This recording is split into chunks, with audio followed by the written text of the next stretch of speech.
I think we can switch over to my Chicago Cubs, if you don't mind. Ooh, I don't mind. Are they still your Cubs? This was a question asked during the baseball draft, and I got a very strange answer from them. Well, So, I'm disappointed in my Cubs, as I'm sure you've heard over the last 2 years.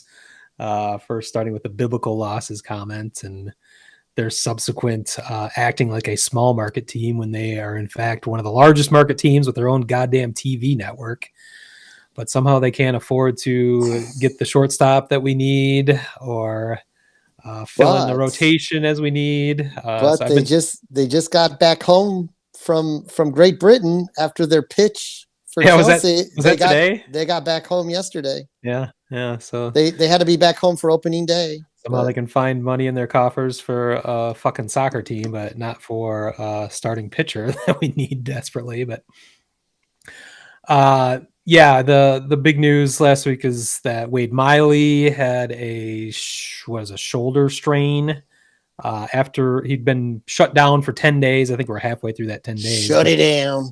He had never even pitched in spring training. Apparently, he was thinking that the lockout was going to last all year and hadn't done any preparation uh, for the season, had not even pitched. And when he began, That's still mind-boggling to me when you and I were discussing that. there's got to be more to that story. I mean, I don't. did he that. have insider knowledge? Like, Well, was he? He must have been talking to Bob Nightingale. he may have been injured. I don't know what was happening, but he was already behind to start spring training. When he tried to ramp up, he injured himself and was shut down immediately. So now he's essentially out for 2 months because even when he's back to pitching, he's gonna have to build up for 4-6 weeks. So we're a long ways away from seeing Wade Miley.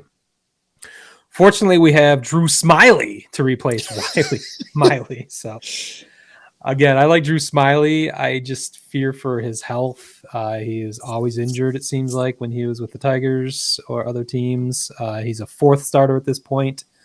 The David Ross releases rotation schedule. It's going to start, of course, with Kyle Hendricks, as you would assume. I thought Marcus Stroman would be their number 2 starter for game 2 against Milwaukee, but it is Justin Steele, lefty. So maybe he's trying to go with the lefty, righty, then lefty, then righty. Yeah. I don't know what's going on there, but Stroman will be the number 3 starter. Drew Smiley, the aforementioned, is our left-handed 4th starter, and then Alec Mills will be the 5th starter when called upon.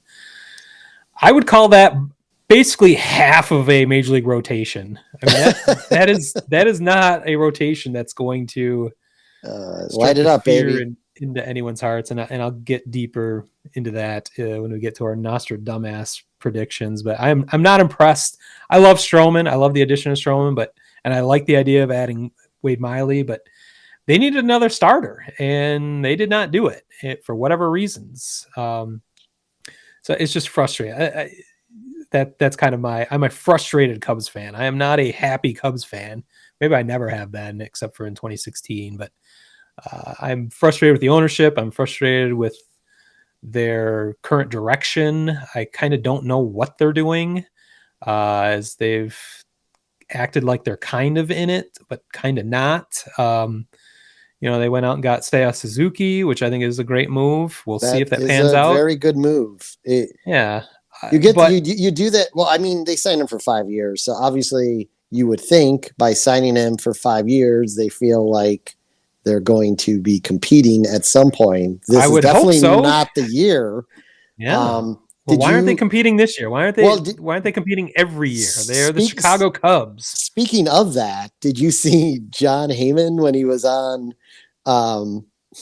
the Score, because he does the weekly Score? He's actually, I think the exact quote, or like, I'm going to paraphrase it, but I know the words used were, he's concerned for the Cubs organization because he doesn't understand why, based on the revenue that they generate, why ownership is not spending money on a baseball team. That's my question. That's been my question for 3 years. I just laughed out loud, though, when it was that he's concerned. Yeah. Well, I don't think he needs to be concerned, because they can decide to spend money any day they want, and they just have chosen not to. They chose to go on the cheap with Andrelton Simmons, who is now hurt at shortstop. I don't even know when he's going to be playing. Again, Carlos Correa was right there to be had, and there was a new report today I saw on Bleacher Nation that said, or it was actually, he was quoting somebody that was on the score today, and I forgot who it was, but it may have been Heyman, but someone said that who had reliable sources said the Cubs gave a huge offer to Carlos Correa, and it didn't work because Scott Boras is his agent. For whatever that means, when there's unnamed sources and no numbers involved, Yeah. and they didn't even say Scott Boras, they just said, "Oh, it's because of his representation." It's like, okay, I think that's probably bullshit, but for whatever reason, the Cubs are not able to corral Correa. I'm going to say, based on the offer he did take, if the Cubs offered him anything past the 3 years for the same or more money, outside of him maybe thinking that Minnesota was going to be more competitive than the Cubs this year, I don't see why he wouldn't have ended up in a Cubs uniform. So yeah, I guess. I don't see the Cubs offering him a series of 1-year deals where he could opt out after every year. There's that may have been the hang up. Maybe it was a 3-year deal without an option. Yeah, well, and they just were unwilling to match what the Twins gave him. So yeah, which I kind of don't blame them. But we'll never know. And I agree with you. If when I hear about someone making an offer to a player, and if I don't see numbers attached to it, to me, it's just someone. Yeah, I don't know what to saying making something up to there's probably a kernel of truth in it, but when it's that vague, it's like, well, okay, I can just throw that away. But yeah, another source of frustration has been how the Cubs have dealt with the Wilson Contreras situation for several years now. If they were going to decide to trade off all of their assets, one of their most valuable assets probably 2 years ago would have been Wilson Contreras. And now that he is approaching 30 and is in the last year of his contract, they are going to have to make a decision. I think it's clear what they're going to do. There's no way they're going to extend him. We've seen all his other best friends, all the 2016 Cubs, the heroes that they are, none of them are there anymore, essentially. So they're going to trade him at the deadline is what their idea is. And that, I think it's the right move, as again, he's approaching 30. Catchers typically don't age well. I don't think you need to give him a whole bunch of money. I think they will leverage him as much as they can at the trade deadline, because I don't believe the Cubs are going to be competing for a playoff spot. We'll get more into that later, of course. So I think it's likely he will be dealt at the deadline, but I think he's going to be dealt for a fraction of what they could have gotten for him last year, or certainly the year before. We live in unprecedented times, I guess, could be one argument, that the Cubs were not prepared for a pandemic, as none of us were.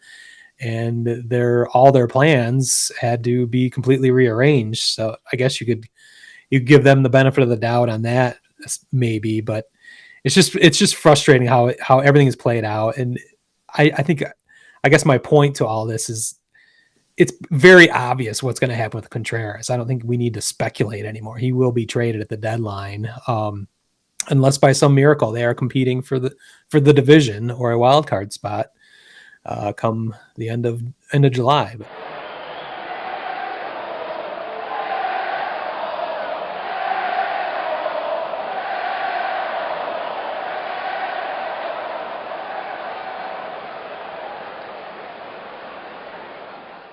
Word Hole Media.